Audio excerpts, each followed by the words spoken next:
Good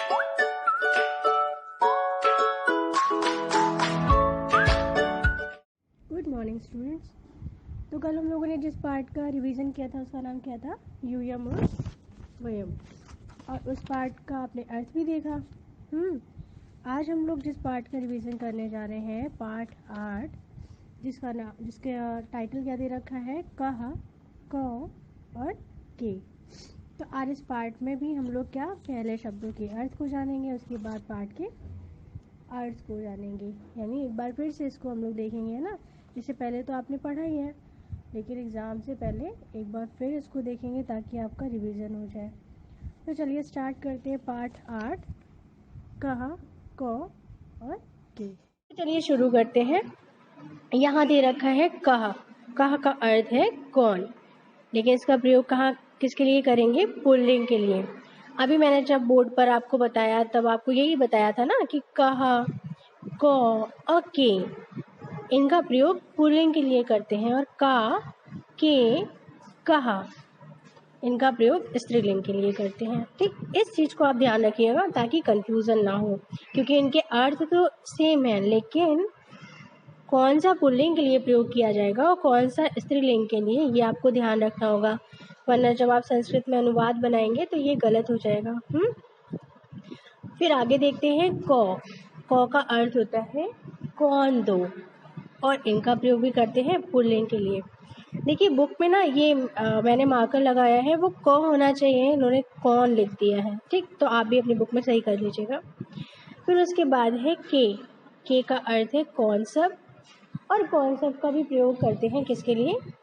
के का भी प्रयोग करते हैं किसके लिए? पुल्लिंग के लिए। फिर आया का।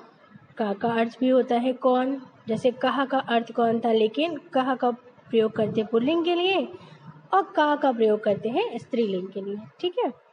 फिर है के का अर्थ है कौन दो, जिसका प्रयोग हम लोग करते हैं स्त्रीलिंग के लिए। और पुल्लिंग में के का अर्थ होता है कौन सब, स्त्रीलिंग में के का अर्थ होता है कौन दो। इस चीज़ को आप ध्यान रखिएगा, नहीं तो जब आप अनुवाद बनाएंगे तो गलत हो जाएगा। फिर है कहा। कहा का अर्थ होता है कौन सब, इसका प्रयोग किया जाता है स्त्रीलिंग के लिए। ठीक, इतना तो मैंने अभी आप बोर्ड पर ही आपको सब चीज़ें बताई जो मेन था इस चैप्टर का। उसके बाद चलिए आगे और कुछ शब्दों के अर्थ देखते हैं। देखिए जैसे असी। असी का अर्थ होता है हो। स्थ। स्थ का अर्थ होता है हो, लेकिन तुम सब के लिए। ठीक, जहाँ तुम सब के लिए हो का प्रयोग होगा वहाँ होगा स्थ। फिर अस्मि। अस्मि का अर्थ होता है फिर स्मः। स्मः का अर्थ होता है, लेकिन ये उस जगह प्रयोग होगा जहाँ हम सबके लिए बात की जाएगी, वहाँ पर स्मः का प्रयोग होगा। ठीक, फिर है चरावह। चरावह का अर्थ होगा चरते हैं, लेकिन ये किसके लिए प्रयोग होगा? हम दो के लिए। फिर शशकः। शशकः यानी कि खरगोश। मयूरः। मयूरः का अर्थ होता है बहुत से मोर। कपोतः। कपोतः का अर्थ होगा कबूतर। कोकिला का अर्थ होता है कोयल। पिकः का अर्थ होगा कोयल, लेकिन जो पिका होगी ये बहुत सी कोयल के लिए प्रयोग किया जाएगा, कोकिला एक कोयल के लिए। ठीक है। फिर चटकः। चटकः का अर्थ होगा बहुत सी चिड़िया। फिर देखिए यहाँ तो मैंने आपको बता दिया कहाँ तक। फिर यहाँ स्थ होगा, लेकिन तुम दोनों के लिए। ठीक, देखिए वहाँ स्थ था, यहाँ स्थः है, स्थः है, क्योंकि यहाँ पर विसर्ग लगा है। फिर हरिणः। हरिणः का अर्थ हुआ हरिण, जिसको आप हिरण भी बोल सकते हैं। स्वः। स्वः का अर्थ हुआ है, लेकिन इसका प्रयोग कहाँ करेंगे? हम दो के लिए। फिर चरामि। चरामि का अर्थ हुआ चराता, चरता हूँ। ठीक, चरामः। चरामः का अर्थ हुआ चरते हैं, लेकिन कौन? हम सब। हम सब जहाँ प्रयोग होगा वहाँ चरामः होगा। ठीक, फिर है गजौ।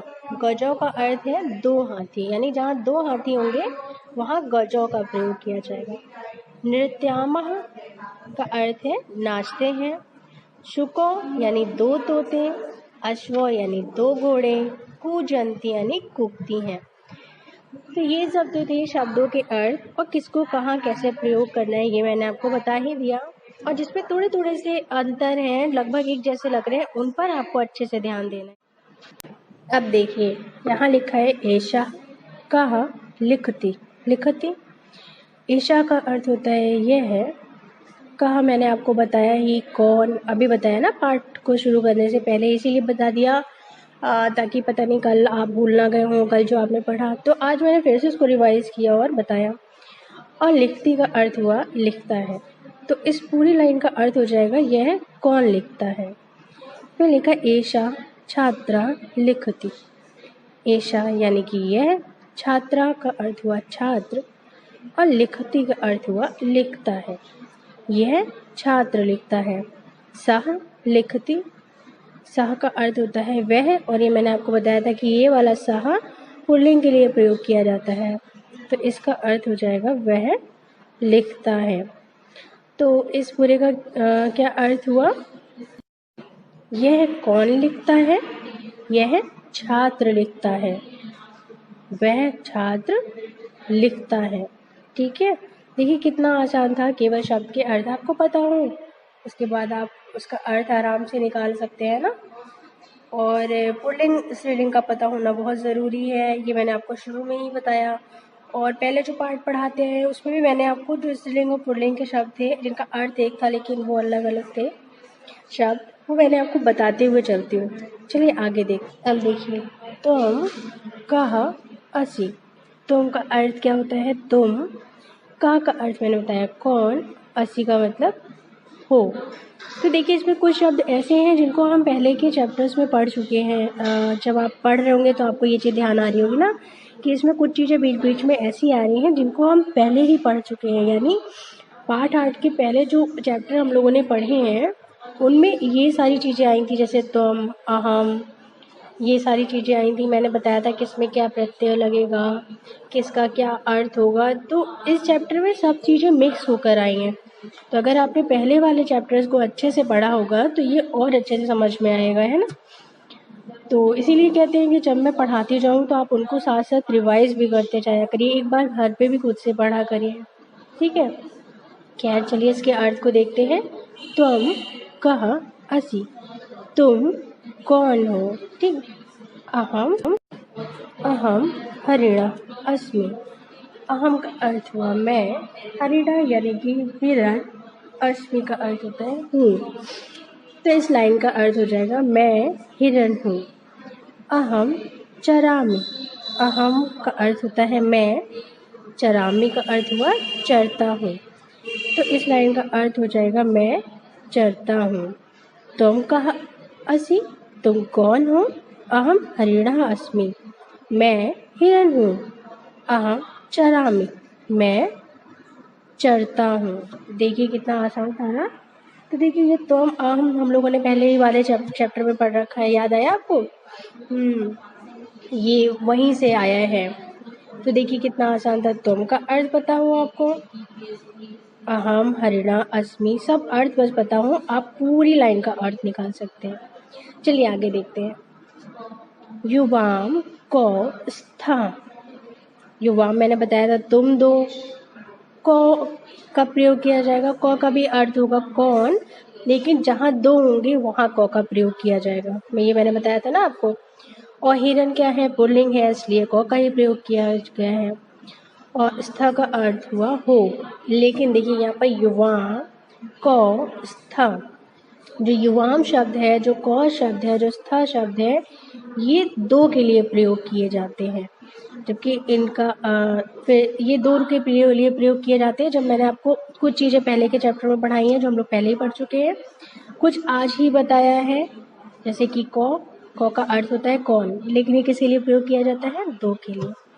चलिए इसके अर्थ को देखिए। युवाम क स्था, युवाम यानी तुम दोनों, क का अर्थ हुआ कौन, स्था का अर्थ हुआ हो, तुम दोनों कौन हो। आवाम हरिणो स्वः। अब देखिए मैंने आपको पढ़ाया था आवाम का अर्थ क्या होता है? हम दो। हरिणो, क्योंकि हरिणो है यानी ये दो हिरण के लिए प्रयोग किया जाएगा। और स्वः का अर्थ होगा है। अब जब मैंने आपको शब्दों के अर्थ बताए थे तो भी मैंने आपको बताया था कि कहाँ दो के लिए है होगा, कहाँ एक के लिए है होगा, सब बताया था। शब्द अर्थ अगर आपको याद होंगे तो आप चीज़ों को अच्छे से समझ रहे होंगे, इसीलिए मैंने कल आपको शब्द अर्थ पढ़ा दिए थे पहले ही, ताकि आप चीज़ों को समझ पाए। तो आवाम हरिण स्वा, हम दोनों हिरन हैं। आवाम चरावा, हम दोनों चरते हैं। तो कितना आसान है ना। देखिए, युवाम कौश था, तुम दोनों कौन हो। आवाम हरिण स्वा, हम दोनों हिरन हैं। आवाम चरावा, हम दोनों चरते हैं। देखिए कितना आसान था ना। केवल शब्द के अर्थ आपको पता होने चाहिए, और ये भी पता होना चाहिए कि एक वचन के लिए क्या प्रयोग करेंगे, द्विवचन के लिए क्या प्रयोग करेंगे, बहुवचन के लिए क्या प्रयोग करेंगे।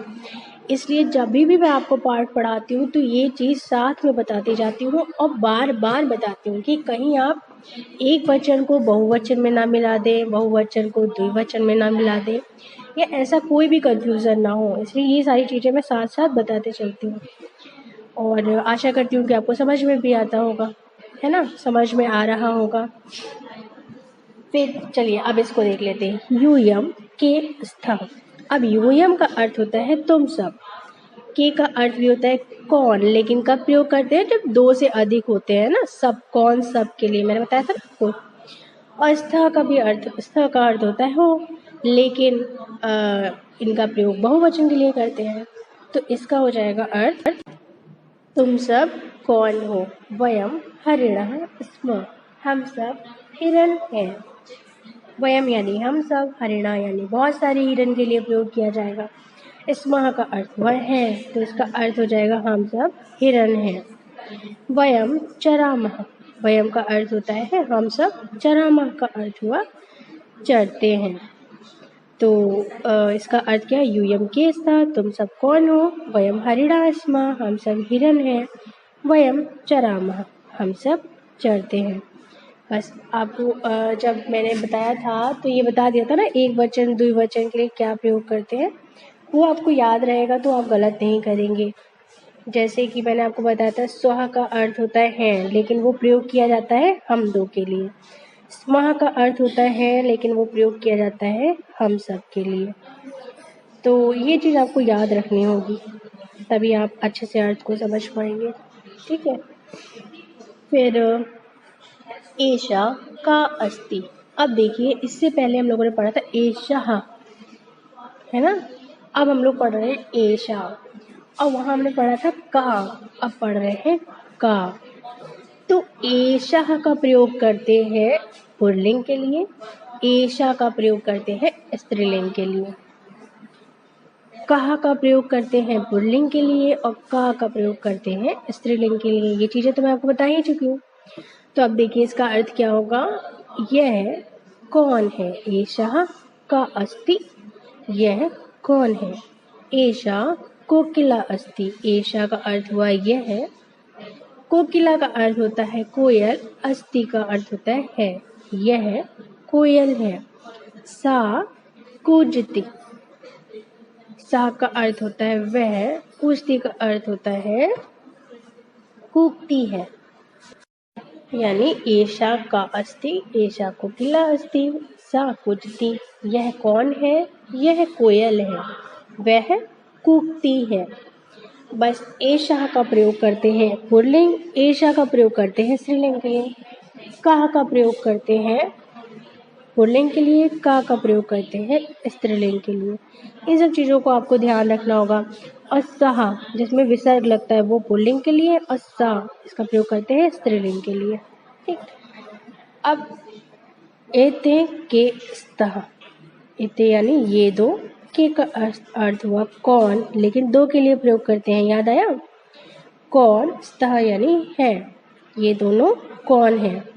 एते कोकिले स्तः, एते यानी ये दो, कोकिले यानी कोयल, दो कोयल के लिए प्रयोग किया जा रहा है। स्तः यानी कि है, ये दोनों कोयल है। ते कूजता, ते यानी ये दोनों, कूजता यानी कूजती हैं। तो एते के स्तः, ये दोनों कौन है। एते कोकिले स्तः, ये दोनों कोयल है। ते कूजता, और ते का अर्थ क्या होता है? वे दो। तो इसका अर्थ हो जाएगा वे दो कूकती हैं। इते केस्ता, ये दोनों कौन है? इते कोकिलेस्ता, ये दोनों कोयल हैं। ते पूछता, वे दोनों कूकती हैं। तो ये कितना इजी है ना, देखिए कितना आसान था। केवल बस ये याद रखना है, एक के लिए, एक वचन के लिए क्या प्रयोग करेंगे, द्विवचन के लिए क्या प्रयोग करेंगे और बहुवचन के लिए क्या प्रयोग करेंगे। ठीक है, अब इसके बाद आगे आएगा, ये हम लोगों ने पढ़ा था द्विवचन के लिए। अब हम लोग पढ़ेंगे द्विवचन से ज़्यादा यानी कि बहुवचन के लिए। तो देखिए इसमें पूछा है एतः का संति। एतः यानी ये सब कौन है? एतः कोकिला संति, यह सब कोयल है। ता कूजन्ति,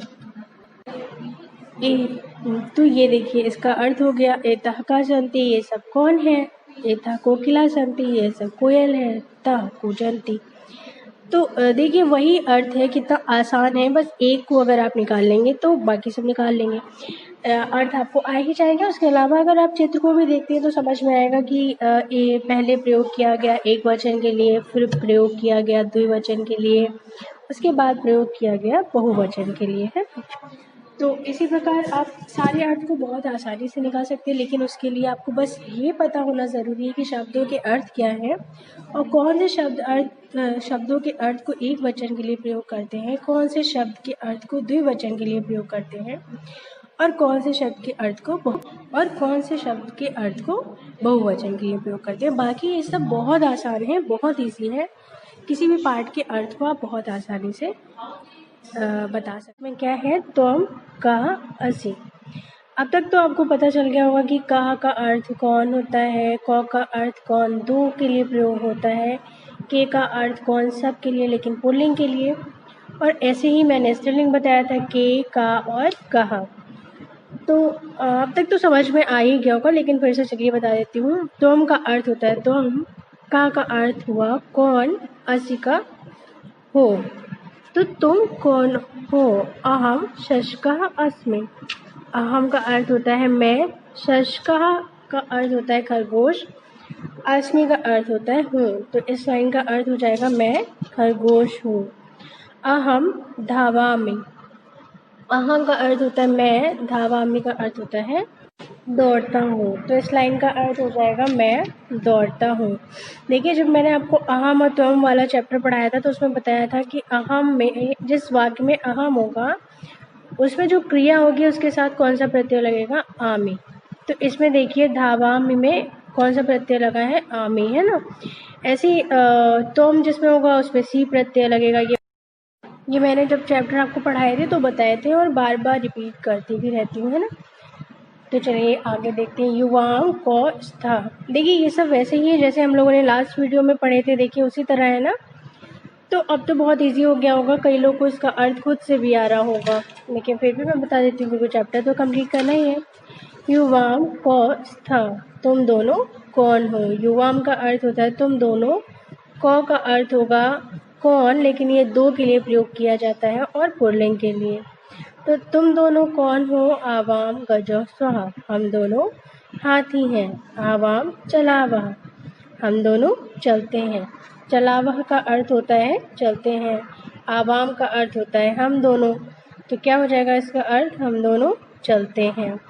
और स्था स्वाहा का अर्थ जब शब्दार्थ पढ़ाए थे तो मैंने बताया ही थे कहाँ किसका क्या प्रयोग होगा, किसका एक वचन के लिए, किसका द्विवचन के लिए और किसका बहुवचन के लिए। ठीक, फिर चलिए आगे देखते हैं। यूयम के स्था। यूयम यानी कि तुम सब, के कौन, स्था यानी हो, तुम सब कौन हो। यहाँ पर देखिए के का अर्थ भी होता है कौन, लेकिन ये किस लिए प्रयोग किया जाता है? दो से अधिक के लिए, है ना, तभी तो सब होता है। फिर वयम मयूरा स्म, हम सब मोर हैं। वयम नृत्यामः, हम सब नाचते हैं।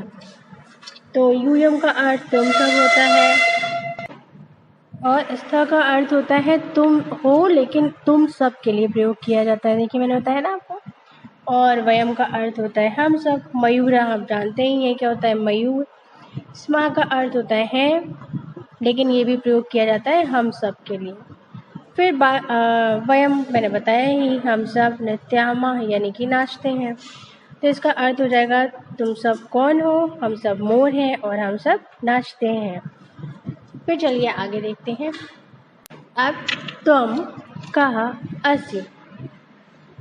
त्वम का अर्थ होता है तुम, कहा का अर्थ मैंने बताया ही कौन, लेकिन किसके लिए, पुल्लिंग के लिए। असि का अर्थ हुआ हो। तो इस लाइन का अर्थ क्या हो जाएगा, तुम कौन हो। अहम कपोतः अस्मि। अहम का अर्थ हुआ मैं, कपोता का अर्थ होता है कबूतर, अस्मि का अर्थ होता है हूँ। तो इस पूरी लाइन का क्या अर्थ हो जाएगा, मैं कबूतर हूँ, है ना। तुम कहा असि, तुम कौन हो। अहम कपोतः अस्मि, मैं कपोतः यानी कि कबूतर, अस्मि का अर्थ हुआ हूँ।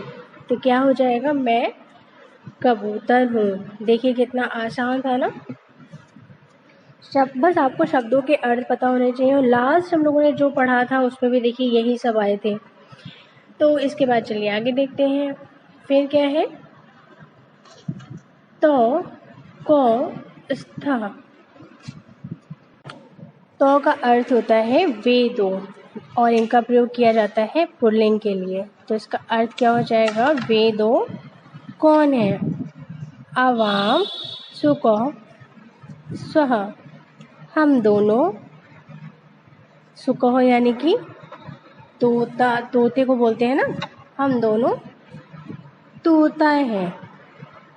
स्व का अर्थ मैंने क्या बताया था, है, लेकिन वो किसका प्रयोग करते हैं, उसके लिए दो लोगों के लिए प्रयोग करते हैं। जैसे कि इस तरह का प्रयोग करते हैं तुम सब के लिए, ऐसे स्व का प्रयोग करते हैं किसके लिए, दो के लिए।